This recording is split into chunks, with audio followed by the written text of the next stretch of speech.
just go ahead, release the full files on Epstein, get this all over with? I have your statement about the new Epstein emails that have been released by House Democrats. Separate from why you believe the emails were made public, can you address their substance? Did the president ever spend hours at Jeffrey Epstein's house with a victim? These emails prove absolutely nothing other than the fact that President Trump did nothing wrong. And what President Trump has always said is that he was from Palm Beach, and so was Jeffrey Epstein. Jeffrey Epstein was a member at Mar-a-Lago until President Trump kicked him out because Jeffrey Epstein was a pedophile and he was a creep. And this email you refer to with the name of a victim that was unredacted now and has since been reported on in this room, so I will go ahead and say it, Virginia Giuffre. And it was CBS's own reporting, Ouija, that recently wrote that Miss Giuffre maintained, and God rest her soul, that she maintained that there was nothing inappropriate she ever witnessed, that President Trump was always extremely professional and friendly to her. And so I think it's a question worth asking the Democrat Party, and you should all go ask them after this briefing, of why they chose to redact that name of a victim who has already publicly made statements about her relationship with Jeffrey Epstein and is unfortunately no longer with us. Mary. Thank you, Karoline. Two questions on this. In the interest of transparency, why not just go ahead, release the full files on Epstein, get this all over with? This administration has done more with respect to transparency when it comes to Jeffrey Epstein than any administration ever. In fact, this administration, the Department of Justice, has turned over tens of thousands of documents to the American people. We are cooperating and showing support for the House Oversight Committee. That's part of the reason you are seeing these documents that were released today, because of the House Oversight Committee's and Republicans' efforts to get these out to the public. This administration also moved, the Department of Justice also moved to unseal grand jury testimony, which we know, unfortunately, a judge declined those requests. So this administration has done more than any. And it just shows how this is truly a manufactured hoax by the Democrat Party. For now, they're talking about it all of a sudden because President Trump is in the Oval Office. But when Joe Biden was sitting in there, the Democrats never brought this up. This wasn't an issue that they cared about because they actually don't care about the victims in these cases. They care about trying to score political points against President Trump, as we have, of course, seen with this government shutdown. And this entire thing, again, it's not a coincidence to the American people at home. There are no coincidences in Washington, D.C. And it is not a coincidence that the Democrats leaked these emails to the fake news this morning ahead of Republicans reopening the government. This is another distraction campaign by the Democrat and the liberal media, and it's why I'm being asked questions about Epstein instead of the government reopening because of Republicans and President Trump. But given your interest in transparency, Karoline, why are White House officials then meeting with Representative Boebert in an effort to try and get her to not sign this petition calling for the release of the files? Doesn't it show transparency that members of the Trump administration are willing to brief members of Congress whenever they please? Doesn't that show our level of transparency? Doesn't that show the level of transparency when we are willing to sit down with members of Congress and address their concerns? That's a defining factor of transparency, having discussions with members of Congress about various issues. And I'm not going to detail conversations that took place in the Situation Room in the press briefing room. Reagan. I have a question about the government shutdown. Thank you. I'm glad someone does. First, on the government shutdown, the shutdown deal reverses the administration's reps, and it also prohibits more from happening until the end of January. I'm wondering if the president had input on this element of the deal, and if he's at all disappointed that's going to reverse the downsizing of the federal government that they did during the shutdown. I mean, look, I think it's about 6,000 workers total. When you look at that in comparison to the reduction in the federal workforce that this administration has done since January to get rid of the waste, the fraud, the abuse, and to reduce the size of our federal bureaucracy, we've done a lot of great work on that front, and we will continue to. But obviously, the president's main priority was to reopen the federal government and get people back to work, and that's what this deal accomplishes. There's been reports in Israeli media that the U.S. is considering building a temporary military base on the Gaza border. Can you confirm these reports? So I had a conversation directly with the reporter who wrote this article, and this article was based on a single piece of paper, an inquiry that somebody in the Department of Navy made about an idea that may happen in the future. And this reporter deemed that as an official plan and ran with a story that the United States is looking into it. I checked with the highest levels of the United States federal government. This is not something the United States is interested in being engaged in. It's not something we are currently involved in right now that we will be funding. And the president has been very clear he doesn't want to see boots on the ground with respect to what's happening in the Middle East. We've made great peace. We've made great progress with the peace plan in Gaza, and we want to continue to see that move forward. But I put a comment in that story for a reason. And sometimes we see reporters take a piece of paper like this and just deem it as official policy. And sometimes that misleads people a little bit. Sure. There's been a question about UK intelligence sharing regarding the drunk interdictions involving Venezuelan boats. How will that affect the U.S. military operation? There's been a lot of discussion about the high caliber of the intelligence that has been provided before any of these military actions have taken place.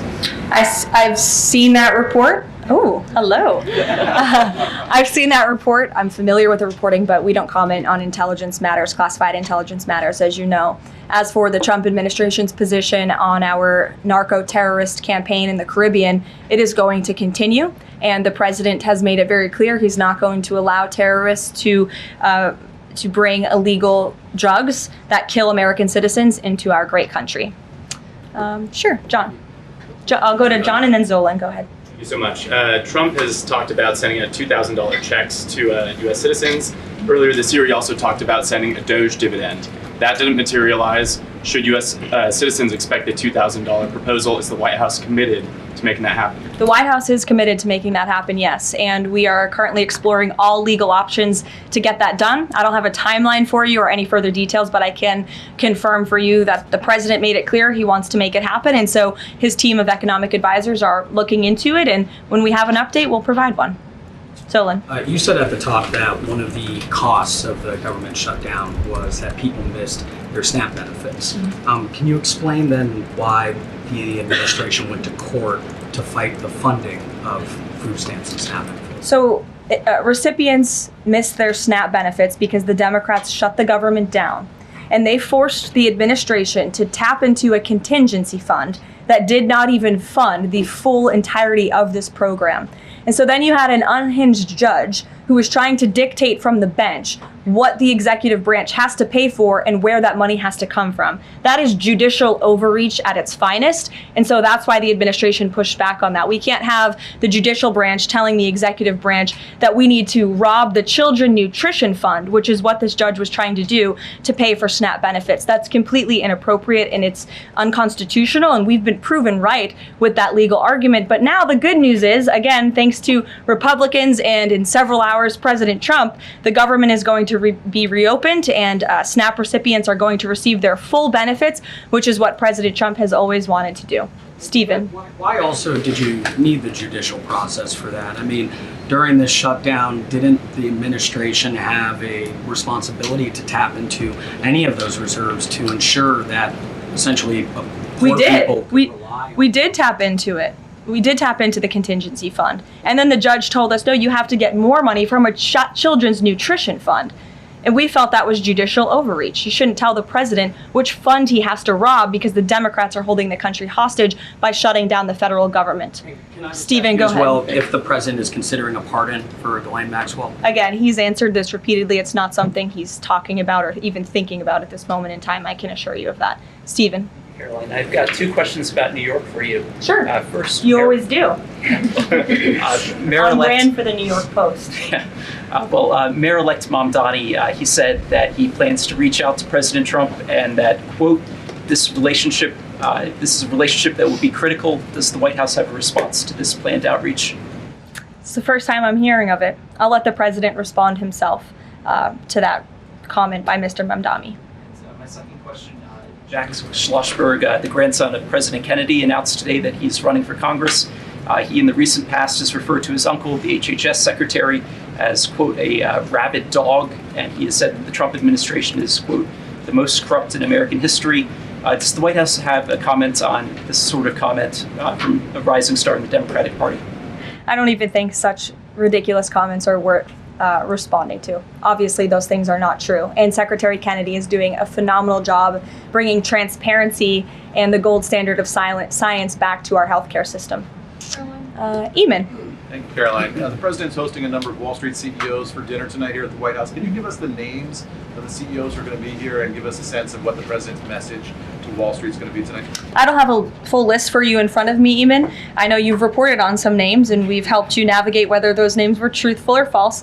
But I know the president actually plans to bring some of you into the dinner tonight. So you'll see for yourself in several hours if that's okay with you. And there's been some reporting that the White House is frustrated with Bill Pulte and the rollout of this proposal for a 50-year mortgage. Can you tell us if the White House is frustrated with that rollout and if the White House still supports the idea of a 50-year mortgage for Americans? This is a proposal that the president himself has commented on. I would defer you to the president's statements, and it's something that the administration is discussing and seriously looking into. Sure. Thanks, Caroline. Danny, and then go ahead. Thank you. Some Democratic members of Congress have invited Britain's former Prince Andrew to testify on the Epstein scandal. I was just wondering if President Trump thinks that former Prince Andrew should indeed come and testify to Congress on that. I haven't spoken to him about that specific matter, but I can ask him and get back to you. On the government shutdown, the president and House Republicans have made clear they were not going to negotiate healthcare strategy or policy while the government was shut down. Now, assuming that it reopens tonight, is the president intending to invite any Democrats over to have negotiations over these subsidies or any other plan to bring down the cost of health insurance? I will just add that, as you pointed out, the Democrats were holding our country hostage to try to negotiate on a healthcare system that they created. Obamacare, as it's famously called, is a system the Democrats created. It is a broken system. It has driven up healthcare costs dramatically in this country. And now they shut the government down to try to fix that system they broke. It doesn't make any sense to us, which is why the president said that's a completely untenable position. However, once the government reopens, the president, as he's always maintained, is absolutely open to having conversations about healthcare. And I think you'll see the president putting forth some really good policy proposals the Democrats should take very seriously to fix, again, the system that they broke. You can't trust the same people who broke the system to fix it. And so the American people will continue to hear from the president on this issue.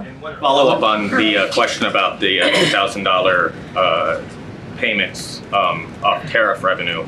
The president had also talked about using tariffs to bring down the national debt. Would this be in lieu of that? Like, this is now the new way to use that tariff revenue? No, the president put out a statement on this clarifying he wants to do both things with the tariff revenue that he's bringing into this country. Trillions of dollars are expected to continue to pour in. And it's part of the reason that the Supreme Court case is so vital for our country's future, to restore our manufacturing industry in this country, to protect our national security, to continue to allow the president to use tariffs as leverage to negotiate economic deals that, again, are good for our national security. And that revenue can then be used for various reasons, to pay down our debt and also perhaps to give these rebate checks back to Americans, which, again, the White House is exploring the legal options of how we can get that done.